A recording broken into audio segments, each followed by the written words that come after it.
এ বান্দা, ফজরটা তুমি এইভাবে ঘুমাইয়ে করে কাটিয়ে দিলা, তোমাকে কেউ ডাক দেয় না, ডাক দিলে তুমি উঠো না, তোমার ঘুম ভাঙে না, কারণ তুমি রাত্রটা সময় মতো ঘুমাও নাই, ফেসবুক নিয়ে বিভিন্ন ব্যস্ততায় নিয়ে ঘুমাইছিলা।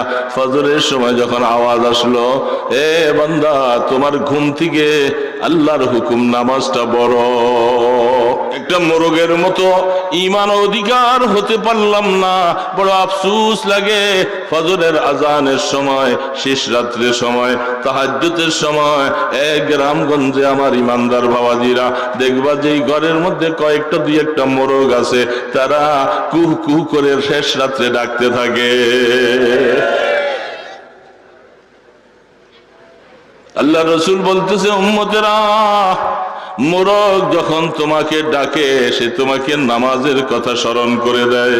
খবরদার, মোরগের ডাক শুনা বিরক্তি বোধ করে মোরগটাকে কোনোদিন গালি দিও না। অনেকে বিরক্ত হয়ে যায়, এই এটার জন্য ঘুমাইতে পারলাম না, আগামীকাল জবাই করে ফেলো, বাজারে বিক্রি করে ফেলো, এই জ্বালা জ্বালা করতেছে, ঘুমাইতে পারি না। কি বলে না? আল্লাহ রসুল বলছেন, লা তাসুবুদ্দিক, আমার পয়গম্বর মুহাম্মদুর রাসূলুল্লাহ সাল্লাল্লাহু আলাইহি সাল্লাম বলেন, উম্মতেরা, মোরগটাকে গালি দিও না, সে তোমাকে আল্লাহর ইয়াদ স্মরণ করাইতেছে, নামাজের কথা স্মরণ করাইয়া দেয়। তাহলে মোরগের মতো একটা ঈমানত অর্জন করতে পারলাম। ফজর কাটিয়ে দিলাম ঘুমাইয়া। জোহরের সময় আমার টুক কামের অভাব নাই, এই কাজ ওই কাজ, এখন সব কাজে ব্যস্ত, জোহরও শেষ করলাম। আসরের সময় একটু ঘোরাঘুরি করা লাগে না, সারাদিন পরিশ্রম করছি, এখন আসরের সময় নদীর পাড়ে বৈশা বৈশা বাতাস খাই, আর ধূমপান করে, সিগারেট টানে, বিভিন্ন নেশা খায়, গল্প গুজব করে, আসর শেষ। মাগরিবের সময় দৌড়াইয়া মসজিদে যাওয়া তো দূরের কথা, সন্ধ্যা হয়ে আসলো, আস্তে আস্তে করে খোদার বান্দা এখন বন্ধুদের সাথে হাত মিলাইয়া দল দল করে করে বাড়ির দিকে ছুটেছে, মাগরিবের সময় চলে গেল। আল্লাহর বন্ধুরা বলতেছে, বন্ধু ফিরে আসো, এখনো তোমার জন্য আমার মাওলা দরজাটা খোলা রাখছে রে যুবক, আয় আয় আসো, ফজর শেষ করেছো, জোহর শেষ করেছো, আসরও শেষ করলা, মাগরিবও শেষ করে দিলা, এশার সময় হলো, যুবক তাড়াতাড়ি ফিরে আসো, আইসা সেজদা দিয়া বলো, মাওলা আমি কি যে করলাম বুঝতে পারি না, মাওলা মাফ চাই, আমাকে তুমি 5 ওয়াক্ত নামাজি বানাও। আফসোস, আফসোস লাগে। এই জন্য আল্লাহ রসুল বলছে, 4টা শব্দ এই হাদিসের মধ্যে আল্লাহ রসুল বয়ান করেছেন। 4টা শব্দের সংক্ষিপ্ত কিছু কথা বলতেছি বাবা। 1 নম্বর শব্দটা আফসুস সালাম, ওয়া আতঈমুত তাআম, ওয়াসিলিল আরহাম, সাল্লু বিল্লাইলি ওয়ান নাসু নিয়াম। রাসূল পাক সাল্লাল্লাহু আলাইহি সাল্লাম আপনার আমাকে 4টা উপদেশ দিয়ে গেছেন। কয়টা? ঘুমাইতেছেন নাকি? 4টা। প্রথম নম্বর কথাটা, বেশি বেশি করে সালাম আদান প্রদান করো। সুবহানাল্লাহ। আফসুস সালাম, সালামের প্রবণতা বেড়ে যাও। এখন রাসূলের কথা অনুযায়ী সালামের প্রবণতা কমে গেছে, সব সালাম এখন নাই বললেই চলে। তাও কার কাছে? পরিচিতওয়ালাকে দেখলে সালাম আলাইকুম, সালাম আলাইকুম, এটুক আছে। কিন্তু অপরিচিত বুজুর্গ হোক আর যাই হোক, পাশে দিয়ে যাইতে গেছে, কে আবার তার সালাম দেয়? সালামটা এখন পরিচিতওয়ালার কাছে চলে আসছে। বন্ধু বান্ধবের মধ্যে দেখলে সালাম। আর একটা জায়গার মধ্যে সালাম আছে, বড় নেতা যখন এলাকায় আসে, রাজনৈতিক বড় নেতা দেখলে সালাম আলাইকুম স্যার, সালাম আলাইকুম, কি বলে? সালামটা শুদ্ধ করে শিখে নাই মুসলমানের সন্তান, সালাম আলাইকুম। তার মানে আল্লাহর রাসূল বলছেন, আজ থেকে 1450 বছর আগে শেষ জামানার মধ্যে আমার উম্মতেরা একে অপরকে মহব্বতের সালামটা ভুলে যাবে। এটা ভুইলা কি সালাম তাদের মধ্যে আসবে? ওয়া উকরিমার রাজুলু মাখাফাতা শাররিহি, একজন মানুষ আরেকজনকে সালাম এই নিয়তে দিবে সেই লোকটা যেন আমার দিকে একটু মায়ার নজরে চায়, আমার সাথে যেন কোনোদিন ঝগড়া না করে, অথবা আমাকে যেন কোনোদিন কোনো জেল মামলার মধ্যে ফালাইয়া না দেয়। নেতা মানুষ তাকে সালাম না দিলে কোন সময় না দি কোন বেজালের মধ্যে ফালাইয়া দেয়। এই নিয়তে সালাম দিবে, বসের সালাম দেয়, বসের সালাম। উকরিমার রাজুলু মাখাফাতা শাররি, অর্থাৎ তার জুলুম নির্যাতনে প্রতিবেশী পাশে থাকে দুর্বল মানুষ, বাড়ির পাশে যেটা থাকে সে বড় বিল্ডিং ওয়ালা হাইফাই ওয়ালা বড় জমিদার মানুষ, এই লোকটাকে দেখলে সবসময় সালাম দেয়, সালাম আলাইকুম স্যার, ভালো আছেন স্যার? আছে। অথচ সবসময় জুলুম করে পারতপক্ষে সে পাশে চায় ওই যেই লোকটা অভাবী প্রতিবেশী আছে এবং জুলুম তার উপরে করে, সে যেন আস্তে করে জায়গাটা তাকে ছাইড়া দিয়া চলে যায়। তাহলে সমাজ বুঝা দরকার, আল্লাহ পাক হেদায়েত যদি দিলের ভিতরে আসে, এই যে এই সমাজের মধ্যে যুব সমাজ সংখ্যায় মুসলমান আমরা বেশি, কিন্তু বেনামাজির সংখ্যা বেশি না কম? আপনাকে কাউটাল এলাকায় মনে হয় শতকরায় 100% সব নামাজি, কি বলে ঠিক না? বেনামাজি নাই বললেই চলে। আছে। এরা কারা? মুসলমানের সন্তান না হিন্দুর সন্তান? মুসলমানের সন্তান নামাজ পড়বে না। আল্লাহ পাক নামাজটা অমুসলমানের জন্য ফরজ করেছেন, ঠিক না? কি বলে, বলেন না কেন? কাদের জন্য? তো এখন এই সন্তানগুলি না মুসলমান, মুসলমান হওয়ার পরে সে নামাজ পড়ে না। হিন্দুর জন্য আল্লাহ নামাজ ফরজ করে নাই। আল্লাহ পাক বলল, আমার এই আমলটার সাথে তোমরা কৌতূহল করলা, বৃদ্ধাঙ্গুলি দেখাইলা, দৃষ্টতা দেখাইলা, তোমার কাছে নামাজ আমার এত বড় একটা মেহমান পাঠাইছিলাম, এ বান্দা তুমি আমার মেহমানের সাথে ভালো ব্যবহার করো নাই। মনে রাখো হে যুবক, আজ আমার নামাজের সাথে ভালো ব্যবহার করো নাই, তুমি মনে রাখবা আমার আল্লাহ যখন তোমাকে ডেকে আমার কাছে নিয়ে আসবো, কবরে যাওয়ার পরেও তোমার সাথে ভালো ব্যবহার হবে না।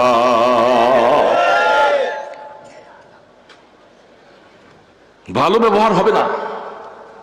এখন তো তোমার শরীর মোটা, বুদ্ধি মোটা, অনেক বন্ধুরা আছে, যেমনে মনে চায় তেমনি তুমি চলতেছ, কম্বল মুড়ি দিয়ে শুয়ে আছো, মসজিদে আজান হয়, সেই আজানটা তোমার কর্ণকুহরে যায় না, সারা রাত মোবাইল নিয়া হ্যাঁ কি বলে জানি এটারে, ফেসবুকের ভিতরে ঢুকে সারাটা রাত শেষ করে দিলা, ফজর চলে গেল কোথায় খবর নাই, ঈশান নামাজের সময় খবর নাই, মাগরিবের সময় পাওয়া যায় না, তুমি যা মনে চাও তুমি তা করতেছ। মনে রাখবা বান্দা, ওয়া ইলাইহিন নুশুর, মনে রাখবা আমার কাছে তোমার আশা লাগবে। লাগবে নাকি? আল্লাহর কাছে যাওয়া লাগবে না? ইন্না লিল্লাহি ওয়া ইন্না ইলাইহি রাজিউন। আরে বাবা, এখন মানুষ মারা গেলে মাইকে আওয়াজটা দেয় কি দেয় না? শোক সংবাদ পাঠ করতেছি, অমুক মারা গেছে, ইন্না লিল্লাহি ওয়া ইন্না ইলাইহি রাজিউন। আরে বাবা, এটা শুধু আরবিটা মুখস্থ করেছে, একটা তোতা পাখির মতো, এটাই যে কি বললো সেটা অর্থটা সে বুঝে না, ঠিক না? লেখা দিছে ইন্না লিল্লাহি ওয়া ইন্না ইলাইহি রাজিউন, এবং পড়তেও পারে না ভালো মতো, যাইয়া মাইকের মধ্যে এই সুখ সংবাদ, অমুকের বাড়ির অমুক হাজী সাহেব এত মিনিট মরে ইন্তেকাল করেছে, ইন্না লিল্লাহি ওয়া ইন্না ইলাইহি রাজিউন। কি ঠিক না ব্যাঠি? ঠিক মতো পারে না, যাই পারুক অর্থ তো মোটেই বুঝে না, একটা তোতা পাখির মতো শিখিয়ে দিছে, পড়লো, কিন্তু এটার মধ্যে কি বলছে আল্লাহ একটু খেয়াল করছে? যদি তার মনে আসতো আমি কি বলতেছি, ঘোষণাটা কি বলতেছে? আল্লাহ পাক কোরআনের মধ্যে বলছে, বান্দা মনে রাখবা, তুমি তোমাকে সবকিছু নিয়া ইন্না লিল্লাহি, নিশ্চয়ই আমি আমার মাওলার জন্য। কার জন্য? আমি কার জন্য? আমার মালিক কে? ইন্না লিল্লাহি, আমার এবং আমার জীবনের সবকিছু একমাত্র আল্লাহ তোমার জন্য, এবং ওয়া ইন্না ইলাইহি রাজিউন, নিশ্চয়ই আমি আবার তার কাছে প্রত্যাবর্তন করিব, অবশ্যই আমি তার কাছে আবার চলে যাব। ঘোষণার মধ্যে এই কথাটা বলার মানে ওই বেচারার কথা শুধু বলো না, এই কথা যখন বললা মনে রাখো তোমারও একই দশা, নিশ্চয়ই আমি আবার তার কাছে। এখন এই লোকটা চলে গেল, আমার বাবা চলে গেল, আমার মা চলে গেল, আমার দাদা চলে গেল, প্রতিবেশী চলে গেল, ঠিক আমিও একটু পরে চলে যাব। এই কথাটার ঘোষণা আমি দিতেছি, ইন্না লিল্লাহি ওয়া ইন্না ইলাইহি রাজিউন। এই জন্যই কোনো মানুষ মারা গেলে শরীয়ত বলে তুমি এটা পড়ো, এটা সুন্নত। তার মানে এটা পড়ে তুমি সিদ্ধান্ত নাও, এখন তিনি চলে গেছেন, আমিও চলে যাব। তাহলে যুবক, যুবক, কেমন করে কোন সাহস নিয়া এমন ভাবে আছো? ফেসবুকে ঢুকে ঢুকে রাত্র শেষ করে দিলাম,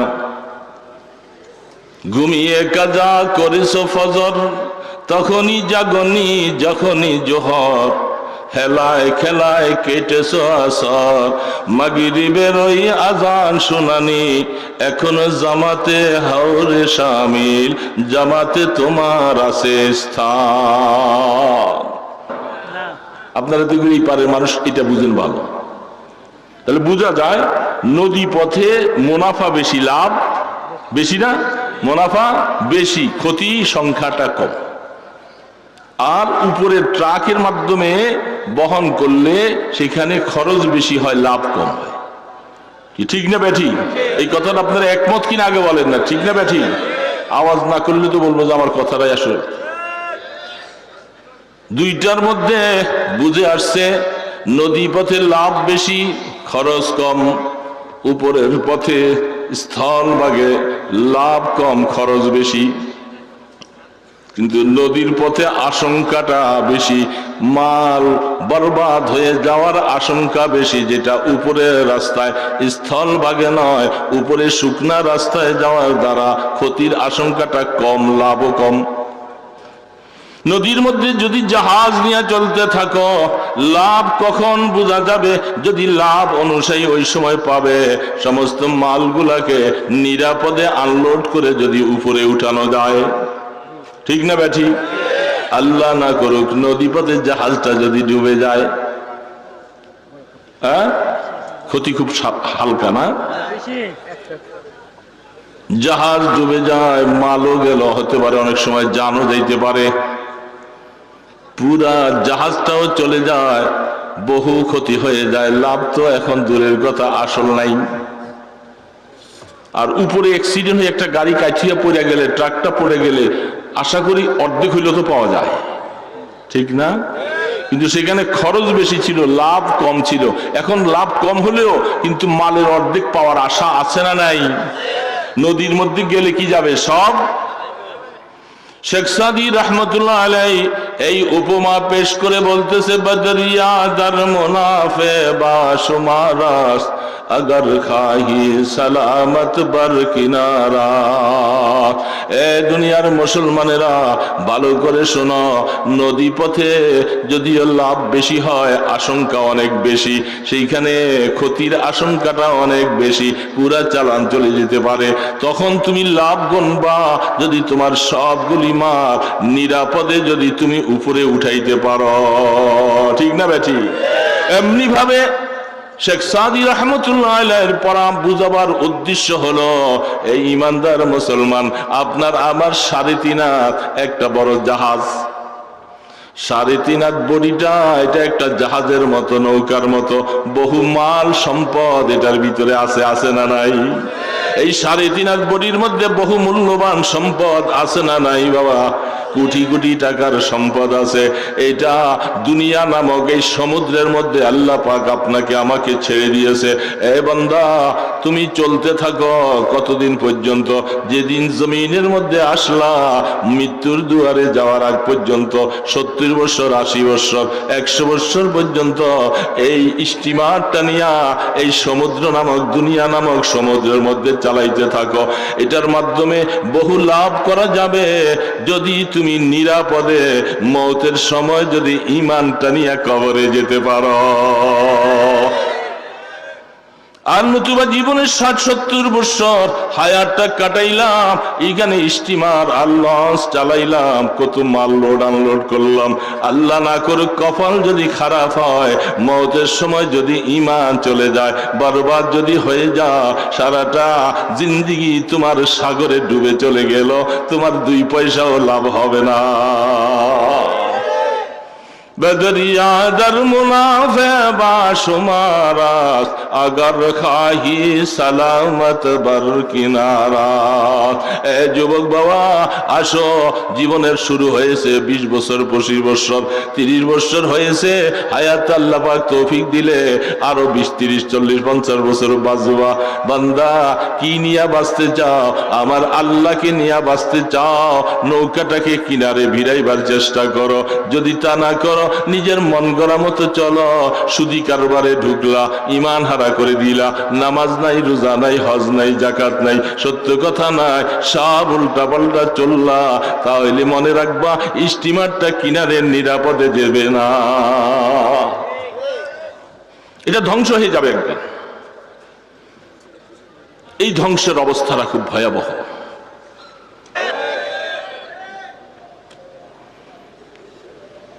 আপনাকে এই দিকের কথা বলিনি, আপনি আবার রাগ করেন না, আমি এটা শহরে বন্দরের কথা বলতেছি। আপনাদের এই দিকের মানুষ তো সব ভালো, ফেরেশতা, তারা এরকম কোন প্রতিবেশীর উপরে জুলুম করে না।